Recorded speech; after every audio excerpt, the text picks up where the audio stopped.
Hello again, everyone. It's Java Meister Mr. RD here for another Introduction to Java lesson. And here you can see we've got our NetBeans window already open. And in previous lessons, you learned how to create a project. And you learned that part of the project hierarchy was that you could have this thing called a package, and that all of your programs would kind of live inside this spot. You can always create new programs by right-clicking on the package or the project and saying New and selecting ICS3U Java if you're in the course, or just a Java class otherwise. So we're going to click on this. We're going to create another program for today, and we're just going to finish. And that should open up nicely in here.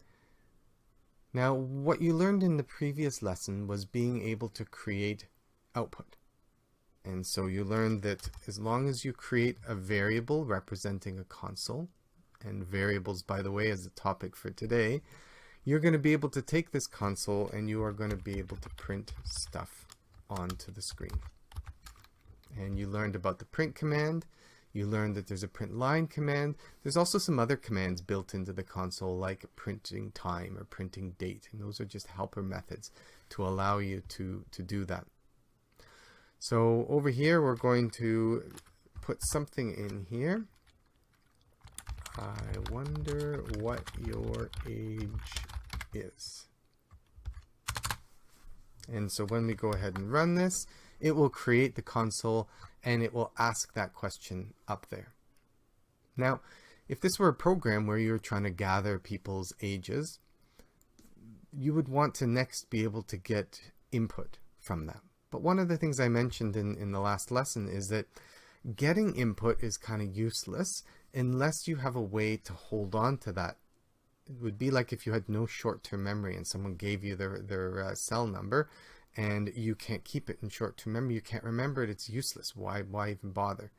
And that's sort of the topic for today, is to talk about how we're in programming, we are able to keep track in the short term, in the life of your program, how we're able to keep track of information. And in order to do that, there's really two topics that we're going to need to cover today. One is called data types, and the other one is called variables. And they're related, but we're going to go through them a little bit differently, a little bit separately. So let me introduce you to my awesome drawing skills here. Over at the top, we have the keyboard, because we're talking about trying to get input into the program. And at the bottom, we have your memory, which is trying to, the part of your program that's going to remember what's going on at the time.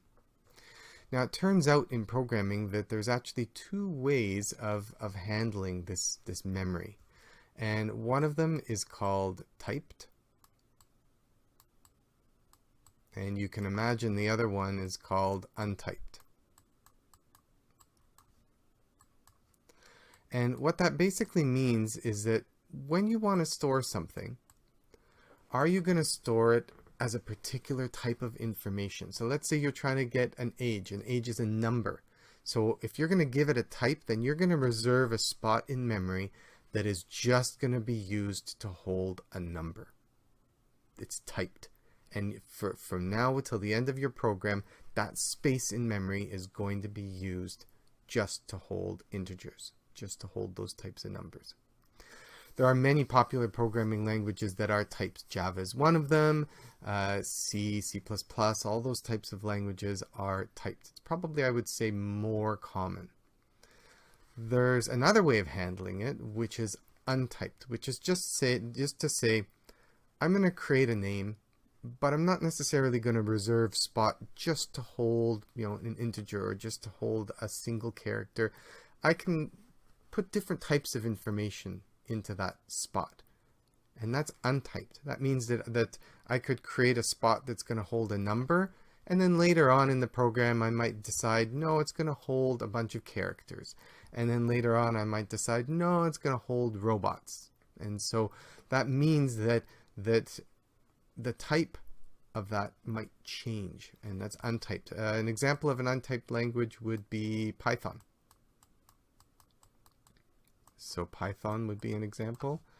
What would be another example? JavaScript is untyped. But on this side, as you know, we're learning Java, and so we are going to be talking about typed variables, typed information. So the moment that I say that when you reserve memory, it's going to only be for a specific type, right off the bat, you have to think to yourself, all right, so what types of data can I have? If every little spot in memory I want to reserve has to have a type, what kind of types are there? What can I use? And that is one of the first things that you need to learn when you start learning a new typed programming language is, what are the data types that are available for me to do my programming with? And that's going to be our next step.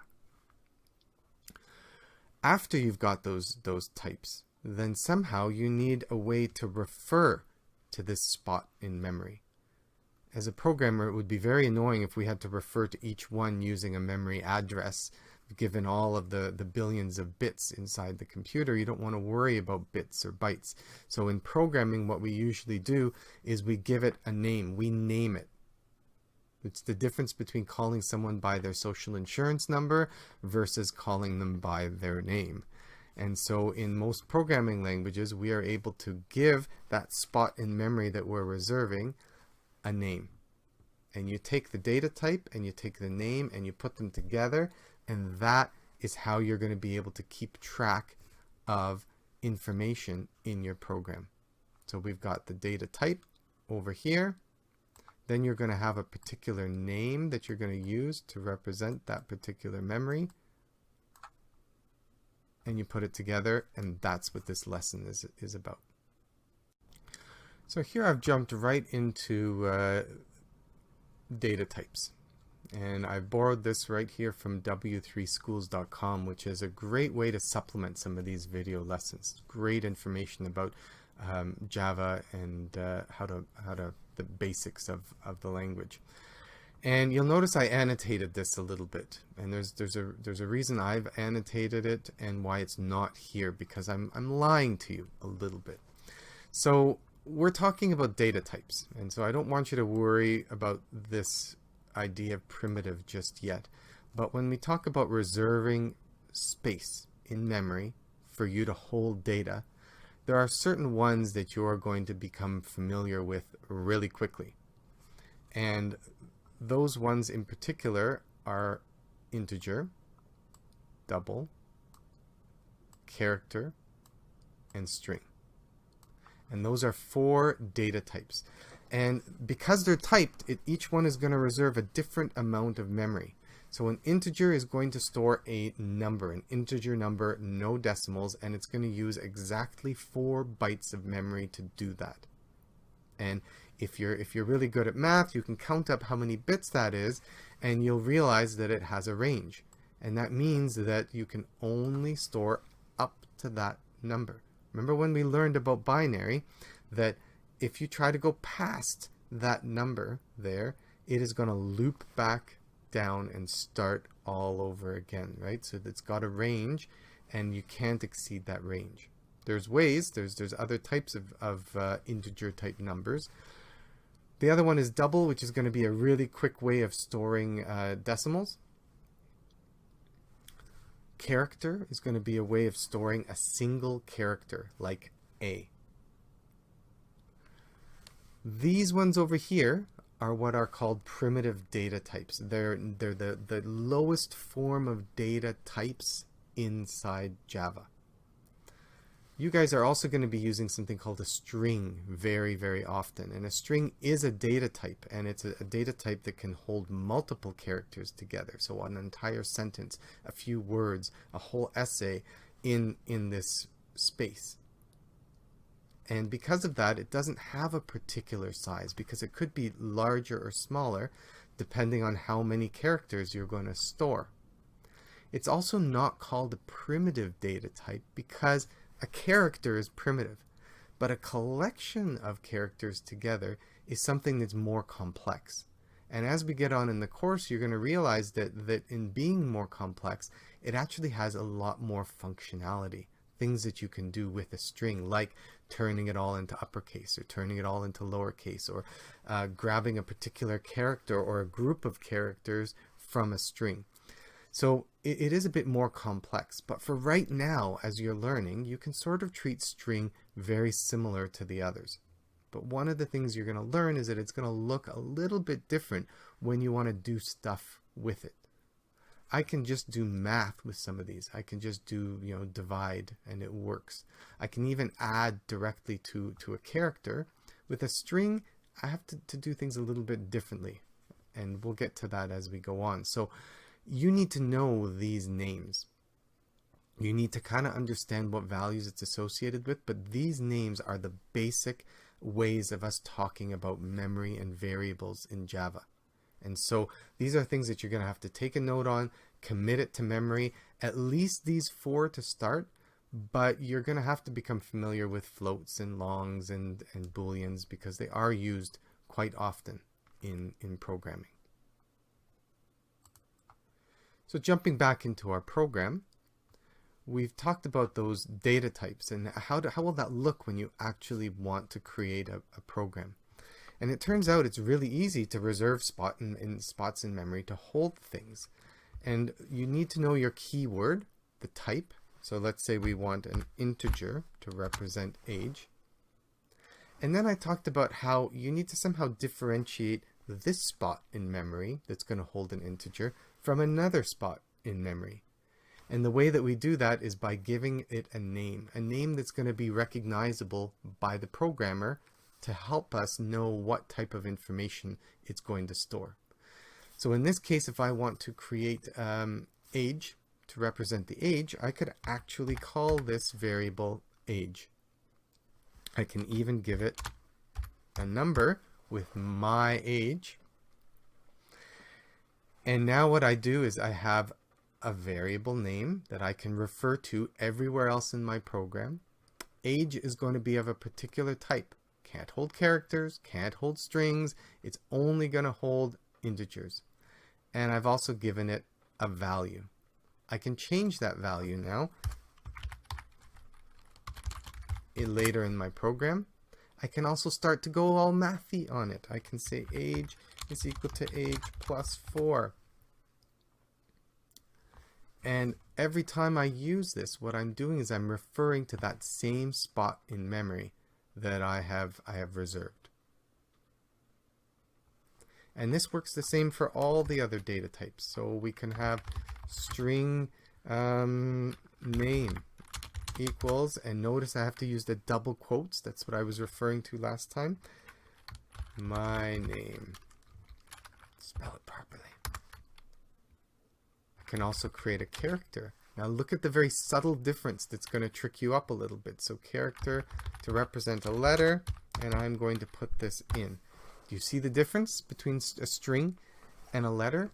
Even if I only wanted to represent one letter, when it's a string, I have to use double quotes, and those double quotes are basically saying that it could potentially be a collection. It's a string. When I'm using a character, I'm going to use single quotes for this type of data. It can get a little bit confusing, which is why I'm highlighting this now for you. So a couple quick pieces. How do you decide on a name? Well, the name is going to represent what it's being used for. That's convention. If you're going to use age, don't call it, X, Y, Z. Call it age as the variable. If you're going to have a letter to represent a string to represent someone's name, call it name.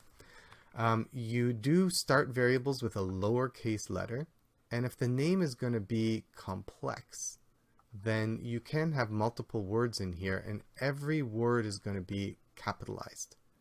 It's called camel case. So name of country, like that. Starts with a lowercase, and every word is going to start with a capital letter. That's convention, and you do need to follow it.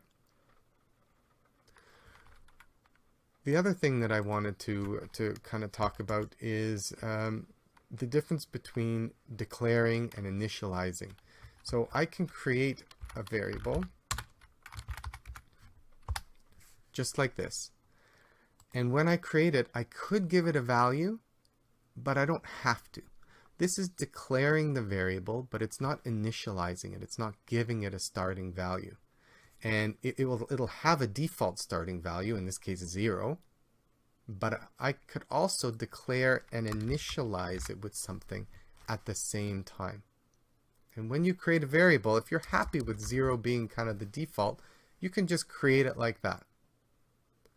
But sometimes, very often, you might want to initialize it with some type of information. And then finally, once you have a variable, you can manipulate it, but you can also use it. For example, if I want to output something to the screen, I can, oops, that was not a good spot to put that. I can add in c.println, and I can say my age is, and one of the neat things about println, which we talked about last time, is I can add in the plus, and I could throw in age right in there. And so now when I run it, it's going to say my age is 24. And that is the power of variables, is that you can take them and you can use them in your program. So take a few moments, try to commit to memory the different types of variables, because you're going to have to. And then the very next lesson, we're going to talk about how to use those variables to hold the input that we want to get from the keyboard. All right, hope this was helpful. Take care.